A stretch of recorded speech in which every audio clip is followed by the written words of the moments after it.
Okay, we just made it to the bridge of Victoria Falls and Kyle hasn't let me look at it yet, so I'm about to take my very first look at this monumental waterfall. Holy crap!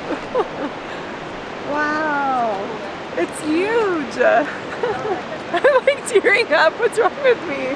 Wow, this is such a great view. Even just from here, we haven't even gotten into the parks yet. We're literally on the border crossing from Zambia into Zimbabwe.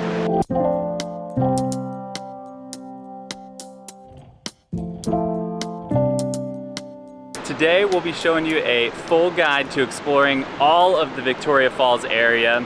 We're going to be going from both the Zimbabwe and the Zambia side. We're actually staying in Zambia and making the border crossing now, so we'll give you a quick recap after that, but you don't even have to go far here to get some incredible views. We are officially in Zimbabwe now. We just passed the little lines painted on the bridge. There's trucks passing by back and forth, and I'm so excited already. Made it all the way across the border. All in all, that took a little over an hour. Quick tip is to make sure you get the Kaza visa, and would recommend doing it in advance. The Kaza visa provides you with access to Zimbabwe, Zambia, and also day trips to Botswana, which we're also doing on this trip. So you can get it online, you just need several weeks. I think the more traveling we've done, the worse planners we are, so we didn't get it in advance, but it was pretty easy at the border too. So that was a great process. Time to hit up the park. Where are you from? The USA? Thank you. Thank you. Thank you. There isn't a lot of information out there about the park or navigating it in general, and one thing I'm already surprised by is it's like a nice paved path. I didn't know if we were going to be trekking through the dirt or through the jungle necessarily to get to all these viewpoints. It definitely seems very established. The first stop along the trail is the David Livingstone statue who discovered Victoria Falls and named it Victoria Falls. We all know that the local people actually knew it was here and had their own name for it, but this is a British guy who came and made it popular.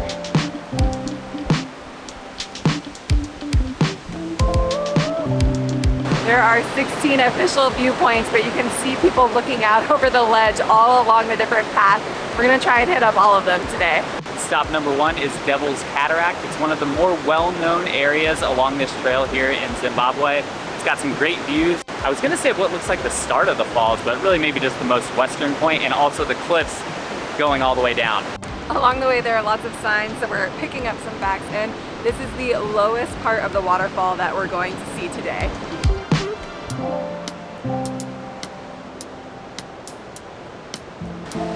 This is viewpoint number 2, just down the water here, really in the mix. We are already getting the start to our shower for the day. There's so much mist coming down. I'm sure we're going to be soaked by the end of this.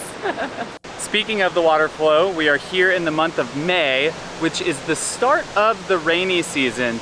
We did ask our taxi driver coming in like how the water flow was, and he said it was a lighter year of rain, which actually they indicated would be a good thing because we'll get to see more of that like full flow of the waterfall, but we're not necessarily getting blocked out by all of the mist that it creates and everything. So far it seems like depends on which way the wind's blowing, it can be a lot of water or it can be really dry. In that regard, there are advantages to coming at different times of year, whether it's low season or high season. Low season you can swim at some of the pools on the very edge, but high season you obviously get to see the full force of the largest waterfall in the world. Viewpoint number 3 has a great view of the Devil's Cataract, and then it also has Cataract Island on the side. And I think that's actually where Victoria Falls will be eventually because of all of the water breaking into the land. It'll probably take like a million years, but you'll see it slowly shift over this area. Nature is so cool.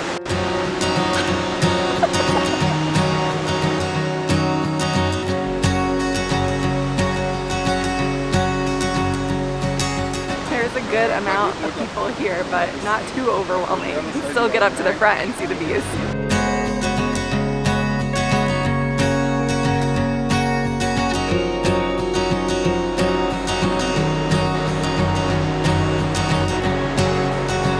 Getting our first close-up views of Big Falls right here, and it's pretty crazy. The sections of the trail seem to be broken up in different views of parts of the waterfall. We're transitioning, I think, from Devil's Cataract over to the main falls here. So this is gonna be stop number 6. It really is a crazy amount of water. You can easily see how this would be the largest in the world. This is going on for, I gotta figure out the distance, but it's almost a mile it seems like. And this isn't even as heavy as it gets.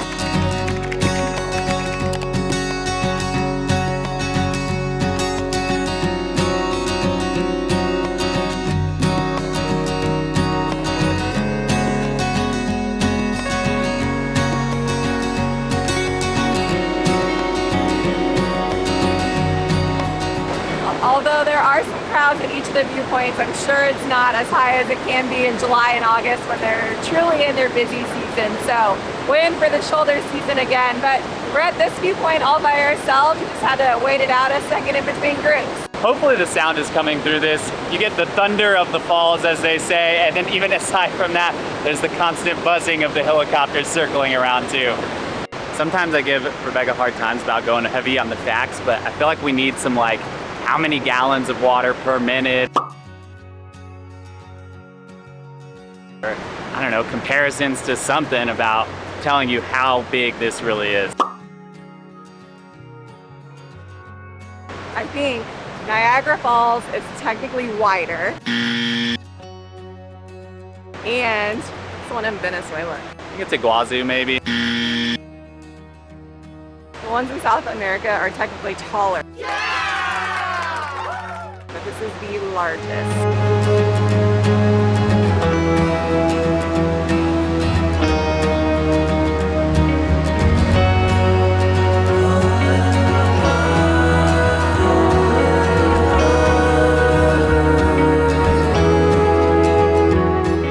Now, this is definitely the largest portion of the waterfall and just a crazy amount of water. I cannot imagine if this was in the complete full flow. You wouldn't be able to see anything. There'd be way too much mist. It's really crazy how when the wind changes, it just moves all of this mist. You can be completely dry at one point. Stand here for a second, it feels like a full-on rain. I can see some of those drops on the camera.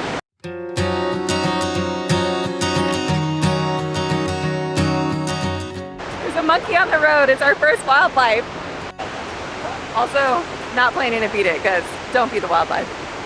I'm not trying to get bit. I just saw this tree shaking. The park here is actually officially a rainforest too, so there's really nice trees and vines and everything hanging around, which makes sense because it gets constant water whether it's raining or not. Full shower now! It's so cold! Not worth the shower, can't see anything. We tried to put our ponchos on, and just like that, the wind changed, so now the mist is gone. This is nuts. Despite the wind change, the visibility is still pretty minimal from this angle. Coming across the halfway spot here in the viewpoints, point number 10 is again pretty tough to see here with all the mist and the heavy flow. Cannot overemphasize how crazy it is to see the wind just throwing this water around and the on and off rain. Like, we're not changing spots and getting a different water flow. It's just the wind, really.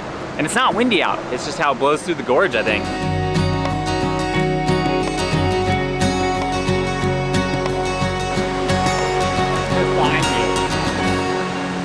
Like a whiteout, but water. You can just see the falls in the background and how powerful they are coming over the edge. It's almost like you're standing at the cliff of an ocean. I keep looking over and you see what appears to be like a wave crashes against the rocks and just gets thrown up, but it's totally just the mist of all of the water flowing over it.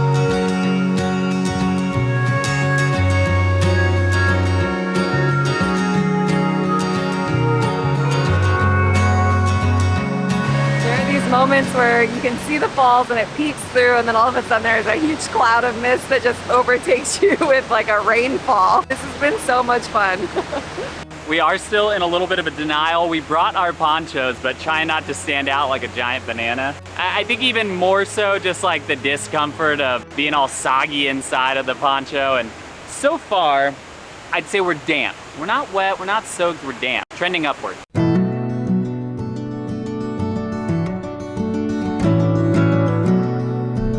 This viewpoint has a view of Angel's Pool, which you can actually swim in, and you can go all the way up to the edge. There are other pools you can swim in. I think the most popular one is Devil's Pool, but it's only open during low season, so this is the one you can access right now. Literally the edge right here. So incredible.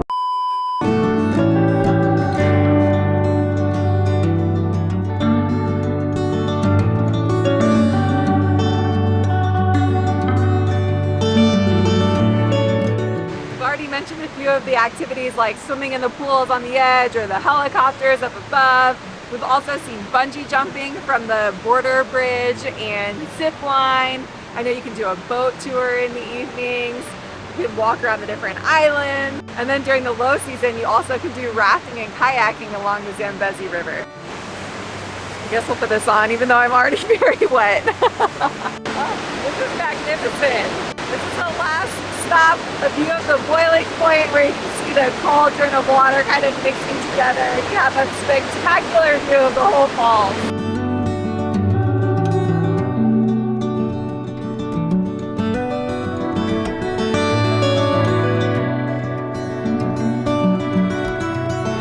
Allow me for just a moment to give you the full panorama of the falls. You can see why we're so amazed out here.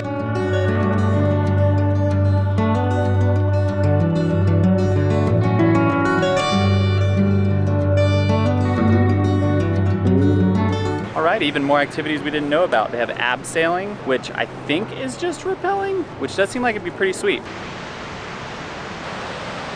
Absolutely incredible views from the falls from each one of those stopping points. Just wrapped up all of the viewpoints, but we're going to make our way back and check out a few of our favorites again. And then we're probably going to head back across the border over to Zambia to see it from the Zambia side. Coming back now through, I think my favorite stop is here at number 8, Main Falls.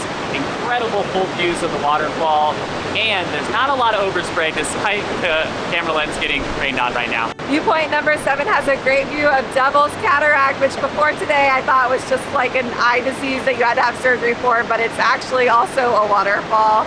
And then you have the view of the Main Falls over my left shoulder. It's so incredible. Quick stop here at the entrance of the park. We're gonna do a snack break midday.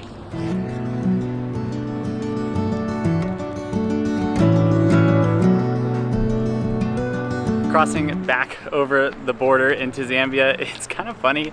It feels a little bit like no man's land here because you check out of Zimbabwe, but it's like a 15-minute walk before you actually get to Zambia. You do see the huge line of trucks we had read about is up and running here in the afternoon. Since we're heading to the Zambia side now, there are a few differences we want to point out between the two falls. The Zimbabwe side is the southern falls or the lower falls, and then the Zambian side is the northern falls. You can see about 75% of the falls on the Zimbabwe side. So now we're going back to Zambia. We're going to see the remaining 25% and see what other viewpoints it has to offer.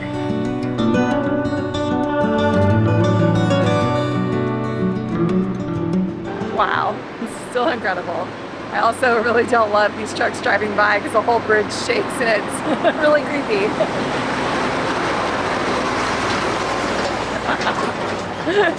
Okay, Mr. Exaggerator. One thing you can also see here, just want to give you some perspective before we go cross it itself, is the Devil's Bridge. Cuts right through the mountain there. I know my hands aren't anywhere close, but you'll see it.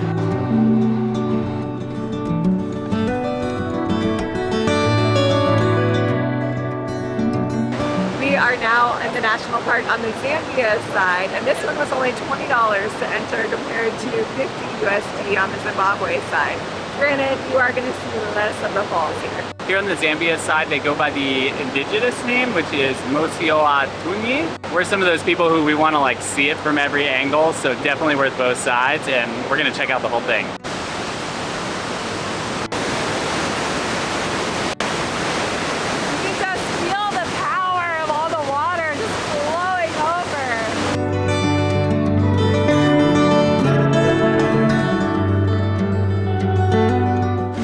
What I'm noticing from the Zambian side is although you might not see as much of the falls, looks like we're getting a little bit closer.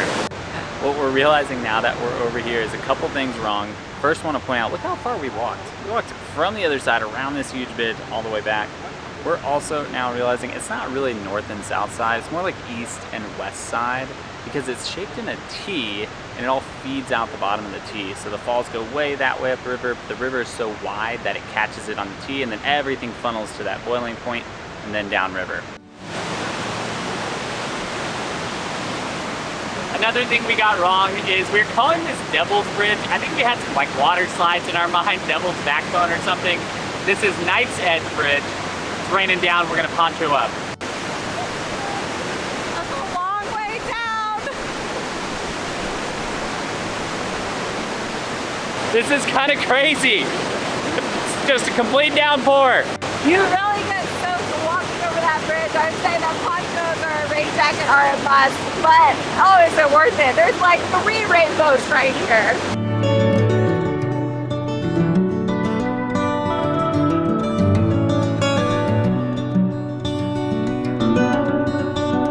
Banana looking monster. For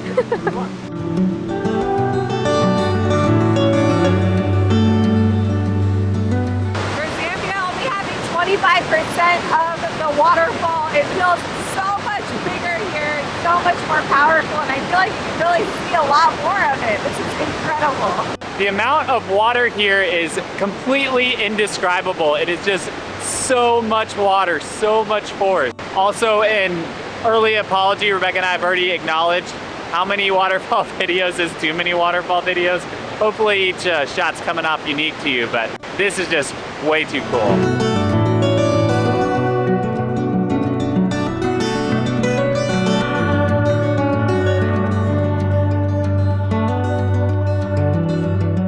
This last viewpoint here is called Danger Point. Certainly worth the venture out to the end of it. You can see all the way down the gorge here, and you just get the mist coming up at the end. You can see straight down the cliff to the power of the water running into the river. Very clear views right now.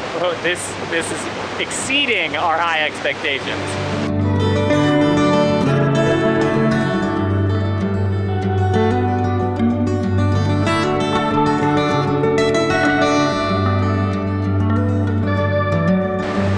I really love all these little windows through the trees. There's tons of them both here on the Zambian and Zimbabwe side. It feels a little artsy, kind of framing the waterfall within the trees. It's pretty sweet. The Zambian side does let you get slightly above the waterfalls where you can look down on it, and you can come back to the side so you can see kind of all the way down the gorge. It's almost like the top part of the T. You can even see the very top of the falls where the water is just about to pour over. Love to get all of these perspectives. I think I can really understand why people do the helicopter rides, to get the full overhead picture of not only Victoria Falls, but of the Zambezi River and how it goes all the way down. We could see it coming in on our plane just a little bit, but we were quite a distance away. I'm sure it's incredible. That is going to wrap up our full tour of Victoria Falls.